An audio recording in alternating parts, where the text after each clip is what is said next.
देखो, तीसरा भाग है गंगा का मैदान। तो जो आप देख रहे हो, पंजाब के यानी जो राष्ट्रीय राजधानी क्षेत्र दिल्ली है उसके आसपास से लेकर ये चला गया पश्चिमी बंगाल तक। तो जो पश्चिमी भाग है अपेक्षाकृत चौड़ा भी आपको दिख रहा है, इसको हम कहते हैं ऊपरी गंगा का मैदान। फिर इसके बाद लखनऊ वाले क्षेत्र से थोड़ा सा पश्चिम से लेकर ये संपूर्ण बिहार ले लेगा मध्य गंगा का मैदान। थोड़ा सा झारखंड का भी भाग आएगा जो उत्तरी भाग है, ठीक। इसके बाद पश्चिमी बंगाल, तो ये पश्चिमी बंगाल वाला क्षेत्र जो है इसको हम कहते हैं निचली गंगा का मैदान। तो इसमें सबसे पहले हम लेंगे ऊपरी गंगा का मैदान। तो ऊपरी गंगा का मैदान के जो है, अगर संपूर्ण गंगा की मैदान की हम बात कर रहे हैं, संपूर्ण गंगा का मैदान जो है लगभग 3,57,000 वर्ग किलोमीटर में विस्तृत है। कितने में? 3,57,000 वर्ग किलोमीटर में विस्तृत है लगभग। संपूर्ण गंगा का मैदान जो गंगा तथा उसकी सहायक नदियों के द्वारा निर्मित है लगभग 3,57,000 वर्ग किलोमीटर में निर्मित है। इसको 3 भागों में बांटा गया बृहद स्तर पर, ऊपरी गंगा का मैदान, मध्य गंगा का मैदान और निचली गंगा का मैदान। तो सबसे पहले इसकी स्थिति को हम देखते हैं। देखो, अगर हम नदियों के संदर्भ में देखने की कोशिश करते हैं तो ये स्थिति आप देख रहे हो, ये आपको दिख रही है गंगा तंत्र है।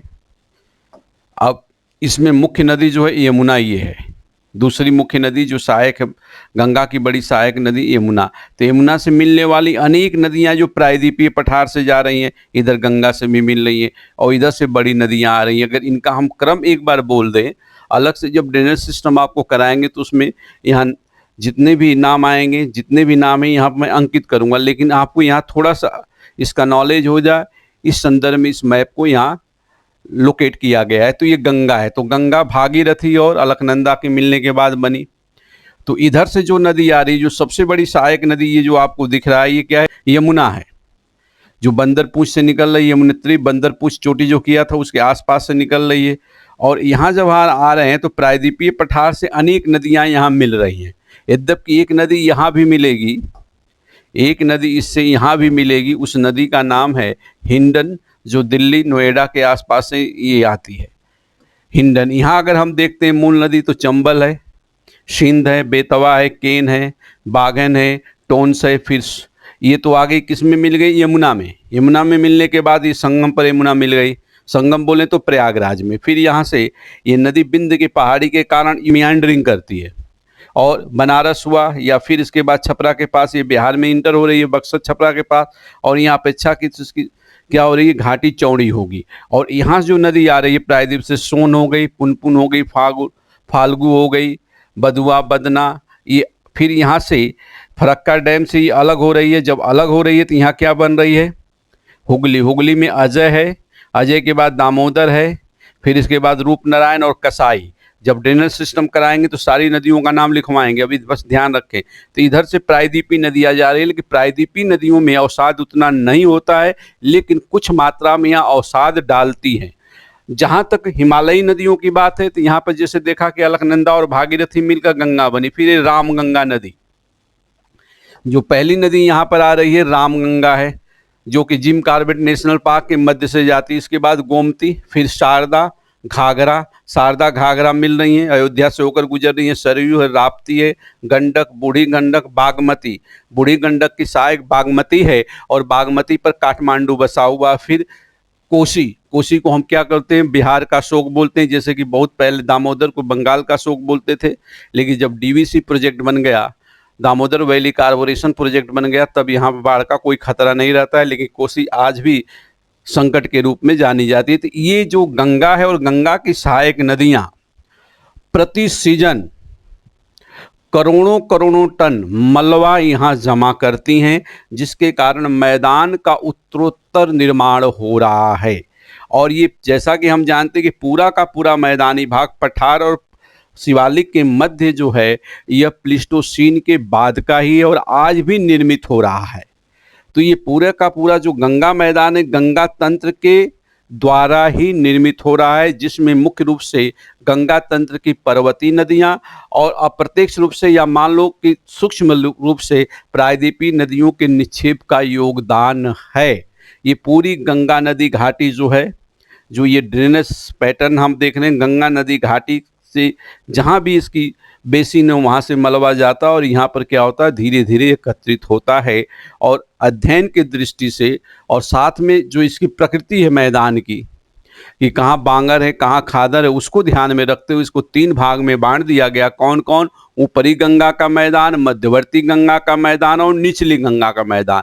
ऊपरी गंगा का मैदान जो है दिल्ली से लगा हुआ भाग जो पश्चिमी उत्तर प्रदेश से वहाँ तक है। मध्य में मध्यवर्ती आ गया, फिर जैसे मध्यवर्ती गंगा का मैदान पूर्वी उत्तर प्रदेश से लेकर बिहार तक हम देख रहे हैं, और निचली गंगा का मैदान पश्चिमी बंगाल वाला क्षेत्र है। क्लियर? अब इनकी एक एक करके विशेषता हम देखते हैं। तो आप ये देखो, अब फिर 3 भागों में हमने ले लिया। सबसे पहले हमने क्या लिया, जो ये कलर डार्क कलर आप देख रहे हो, ऊपरी गंगा का मैदान, अपर गंगेटिक प्लेन। तो जो अपर गंगेटिक प्लेन है यह लगभग 1,49,000 वर्ग किलोमीटर में विस्तृत है, या 1.5 लाख वर्ग किलोमीटर भी आप बोल सकते हैं। लगभग 1.5 लाख वर्ग किलोमीटर में विस्तृत है। और जो इसका ऊपरी भाग है, ये इनको कई भागों में विभाजित किया गया। इसमें पहला है रुहेलखंड का मैदान। तो रुहेलखंड के मैदान वाला ये क्षेत्र आएगा, रुहेलखंड, जो कि अपेक्षाकृत ऊंचा है। और थोड़ा यहाँ पर जो मृदा है उसमें जो कहा जाए कि मोटे कण हैं, और ये क्षेत्र रुहेलखंड जैसे सहारनपुर मेरठ वाला क्षेत्र ये पूरा का पूरा आ जाता है हरिद्वार के पास तक। और ये गन्ना की कृषि के लिए उपयुक्त माना गया है। फिर इसके बाद अवध, तो अवध वाला क्षेत्र ये आएगा, अवध वाला क्षेत्र ये आ जाएगा, पूरा का पूरा अवध का क्षेत्र ये आ जाएगा। तो यह क्षेत्र भी विशुद्ध रूप से क्या है, बांगर प्रकृति का है। और थोड़ा सा जब दक्षिण में हम जा रहे हैं तो ये गंगा यमुना का दोआब है। यमुना नदी यहाँ से क्या हो रही है, ऐसे आ रही है, तो गंगा और यमुना का दोआब है। और यहाँ जैसे आप थोड़ा सा गैप देख रहे हो तो यहाँ बुंदेलखंड का पठार वाला क्षेत्र आ जाता है। लेकिन यहाँ से जैसे चंबल नदी आ गई, बेतवा आ गई, तो यह भी हल्का फुल्का मलबा क्या करती हैं, यहाँ जमा करती हैं। यद्यपि इन क्षेत्रों में रेवाइंस बीहड़ की मात्रा क्या है, ज़्यादा है। तो ये हो गया ऊपरी गंगा का मैदान। अब इसमें कौन कौन सी नदियां हैं, तो गंगा आ गई, यमुना आ गई, रामगंगा आ गई, और इधर से क्या आ जाएगी, शारदा। शारदा का भी फर्क थोड़ा सा है। और जब शारदा है तो घाघरा को भी हम ले सकते हैं, क्योंकि घाघरा का भी निक्षेप आ रहा है। और यहाँ पर जो है गोमती, गोमती का ऊपरी भाग, तो इनका क्या है, इसमें योगदान है। इसके बाद मध्य गंगा का मैदान हम देख रहे हैं, थोड़ा सा विस्तृत लग रहा है, लेकिन अपेक्षाकृत ये पतला है। मैप पर थोड़ा सा दिखाने के लिए चौड़ा किया गया, अपेक्षाकृत ये क्या पतला है। और यह जो मध्य गंगा का मैदान है ये पूर्वी उत्तर प्रदेश से लेकर बिहार तक विस्तृत है, और यह भी लगभग 1,45,000 वर्ग किलोमीटर में। अब इस तरह से कैलकुलेट मत करना कि ये लंबा है ये छोटा है, ये स्थिति आप देख लेंगे। 1,45,000 वर्ग किलोमीटर में है। इसको 2 भागों में हम बांट देते हैं। जब आगे हम जाते हैं तो उत्तरी का मैदान और दक्षिण का मैदान, तो अलग अलग क्षेत्रों में अलग अलग स्वरूप दिया गया है। जब उत्तर गंगा का मैदान हम लेते हैं तो यहाँ से मान लो एक लाइन अगर हम लेते हैं यहाँ से, तो ये उत्तर वाला भाग है जो कि पर्वतपदी भाग से जुड़ा हुआ है, और ये क्या हो गया, दक्षिण का भाग हो गया। तो उत्तरी भाग जो है ये तराई वाला क्षेत्र इसमें ज़्यादा है, दक्षिणी वाले भाग में बांगर, और थोड़ा सा पूरब जाते हैं तो यहाँ पर खादर वाला क्षेत्र आ जाएगा। तो ऊपरी गंगा मैदान में क्या आ जाएगा, गंगा और घाघरा, जैसा कि आपने देखा वहाँ घाघरा नदी है मेन उत्तरी भाग में, जो अयोध्या वगैरह से होकर आती है। तो गंगा और घाघरा का दोआब यहाँ तक हो जाएगा। फिर इसके बाद जब हम लेंगे तो ये जो स्थिति आ जाएगी, जैसे हम आगे बढ़ेंगे तो सरजू पार, सरजू नदी अब यहाँ से आ गई तो सरजू पार का मैदान बोलते हैं, फिर मिथिला का मैदान बोलते हैं, फिर कोसी का मैदान। तो जब इस तरह से चलेंगे तो ये घाघरा का मैदान, घाघरा का दोआब हो जाएगा गंगा का, फिर सरजू पार, फिर मिथिला, और फिर कोसी, कोसी नदी लास्ट में है। तो 4 भागों में इसको हम बांट देते हैं। लेकिन जब उत्तरी गंगा के मैदान, उत्तरी मध्य गंगा के मैदान की प्रकृति को हम देखते हैं तो इसमें तराई भूमि की मात्रा क्या है, ज़्यादा है, क्योंकि वह पर्वतपदीय भाग से गुजर रही है। और एकदम उत्तर में अगर देखते हैं थोड़े बहुत यहाँ पर भांगर भी दिखता है। दूसरा है दक्षिणी गंगा का मैदान। तो दक्षिणी गंगा का मैदान दक्षिणी भाग में है, जिसमें गंगा और सोन नदी, इधर से गंगा आई, सोन नदी आ गई, और लास्ट जब जाते हैं तो मगध, और मगध से थोड़ा और आगे चले जाते हैं, मगध से थोड़ा सा और आगे हम जाते हैं तो अंग का मैदान, यहाँ सोन नदी का दोआब है, फिर मगध, फिर अंग का मैदान। तो ये नाम मगध और अंग जो प्राचीन महाजनपद थे, जो परंपरा में उनका नाम दे दिया गया। तो उत्तरी गंगा का मैदान 4 भागों में बटा हुआ है, गंगा घाघरा का मैदान, सरजू पार मैदान, मिथिला मैदान और कोसी का मैदान। और जो दक्षिणी गंगा का मैदान 3 भागों में है, गंगा सोन दोआब, इसके बाद मगध का मैदान और अंग का मैदान। अब इसकी जब प्रकृति हम देखते हैं तो इसमें तराई भूमि भी है, बांगर भी है और खादर भी है। तो तराई भूमि की प्रकृति आप जान गए, गन्ना की खेती होती है, चावल गेहूं दोनों उगाया जाता है, बांगर में भी लगभग सभी कृषि होती है। लेकिन जब खादर में हम जाते हैं तो खादर में मूल रूप से खरीफ की कृषि की जाती है। इसके बाद तीसरा आएगा आपका निचला गंगा का मैदान। देखिए, निचली गंगा के मैदान के निर्माण में गंगा और हुगली तथा उसकी सहायक नदियों का योगदान है। और यह जो निचली गंगा का मैदान है लगभग 80,000 वर्ग किलोमीटर में, निचली गंगा का मैदान लगभग 80 से 81,000 वर्ग किलोमीटर में विस्तृत है। और आप देख रहे हो कि ये उत्तर में इधर से तीस्ता और उनकी सहायक नदियाँ हैं, इधर जैसे हम आते हैं तो गंगा आ गई, और गंगा के साथ साथ हुगली का जब ये डिस्ट्रीब्यूशन ये फरक्का बैराज से होता है तो कई नदियाँ इधर आएंगी। कौन कौन? अजय आएगी, दामोदर आएगी, रूपनारायण और कसाई जैसी नदियाँ आ रही जो पठारी क्षेत्र से मलबा जमा कर रही हैं। यद्यपि इधर से मलबा बड़ी मात्रा में आ रहा है, तो पूरा का पूरा क्षेत्र क्या है? निचला मैदान है, खादर प्रकृति का है। लेकिन जब ऊपरी भाग में हम देखते तो यहाँ जो जमाव है, ये वाला जो जमाव है, यहाँ पर लेटराइट मृदा का भी जमाव है इधर। इसलिए ये क्षेत्र जो आप देखते हो लगभग यहाँ पर जब लेटराइट मृदा है तो यहाँ पर चाय वगैरह की भी कृषि की जाती है। किसकी कृषि की जाती है? चाय की। तो जो लगभग 80,000 वर्ग किलोमीटर में विस्तृत ये निचली गंगा का मैदान है, लगभग पूर्ण रूप से पश्चिमी बंगाल में है। अब इसको 2 भागों में बांटते हैं, उत्तरी बंगाल का मैदान। तो उत्तरी बंगाल का जो मैदान है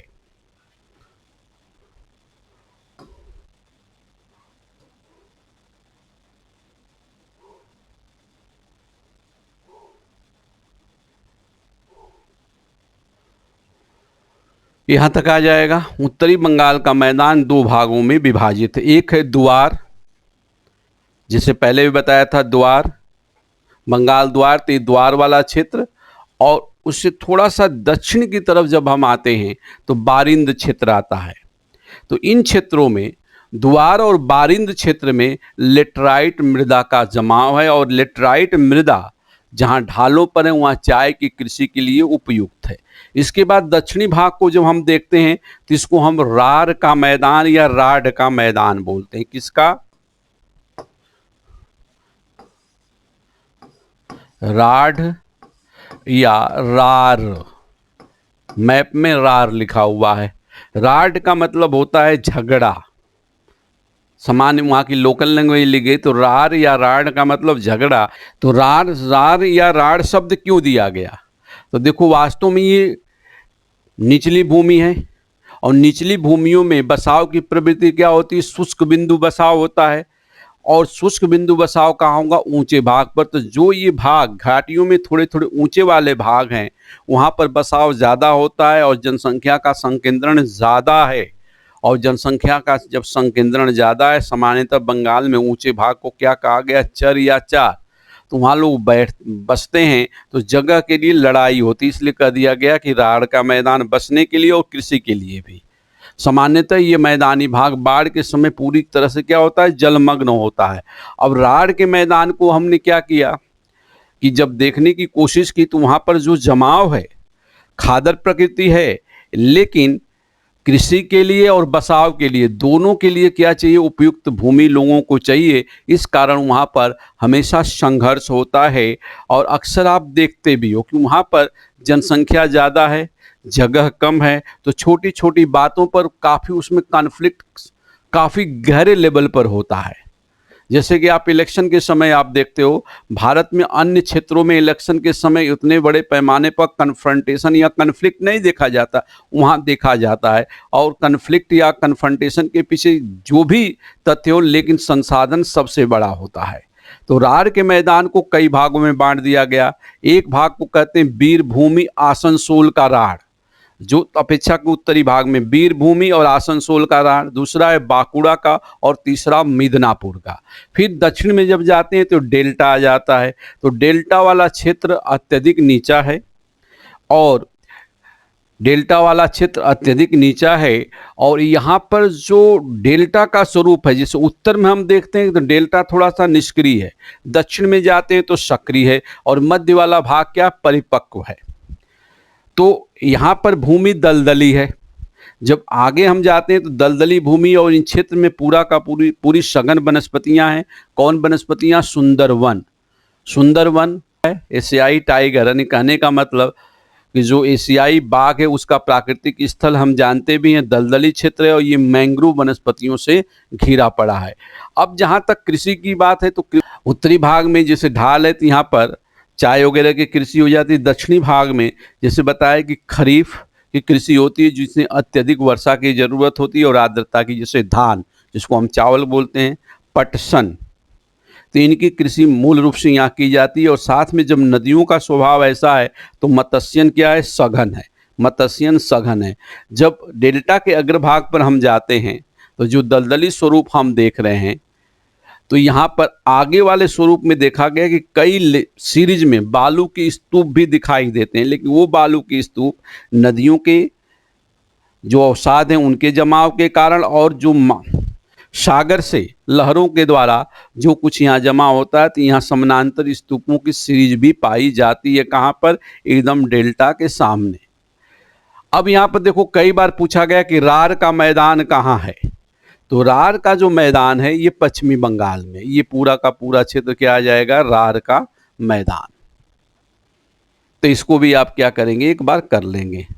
विस्तार कितना? लगभग 80 हजार वर्ग किलोमीटर में उत्तरी भाग द्वार है या बारिंद रेंज, वहाँ मृदा क्या है? लेटराइट है। जब दक्षिण में जाते हैं तो राढ़ का मैदान आता है। यहाँ की मृदा मूल रूप से खादर है, जो पटसन और धान की कृषि के लिए जानी जाती है। डेल्टा क्षेत्र में जाते हैं सघन वन से ढका हुआ है, यद्यपि वहाँ भी कृषि होती है चावल और पटसन की। क्लियर? और पूरा का पूरा डेल्टा को हम क्या कहते हैं? सुंदरबन। सुंदरबन का डेल्टा पश्चिमी बंगाल और बांग्लादेश में भी विस्तृत है, जो वास्तव में गंगा और ब्रह्मपुत्र नदियों के तथा उनकी सहायक नदियों के द्वारा लाए गए निक्षेप के जमा होने के कारण इनका निर्माण हुआ है। अगर बांग्लादेश की बात करते तो बांग्लादेश पूर्ण रूप से डेल्टा पर बसा हुआ है। डेल्टा जो आरंभिक अवस्था में बनना शुरू हुआ, यह जो हजारीबाग की पहाड़ियां हैं यहाँ से बनना शुरू हुआ। तो जो शुरू का डेल्टा है पहले का, फिर प्रौढ़ डेल्टा है, फिर आगे क्या है? सक्रिय डेल्टा है। सक्रिय बोले तो जो कि अभी निर्माण की प्रक्रिया से गुजर रहा है। तो इस तरह से गंगा के मैदान को आप देख सकते हैं, ऊपरी गंगा का मैदान, मध्य गंगा का मैदान और निचली गंगा का मैदान। क्लियर?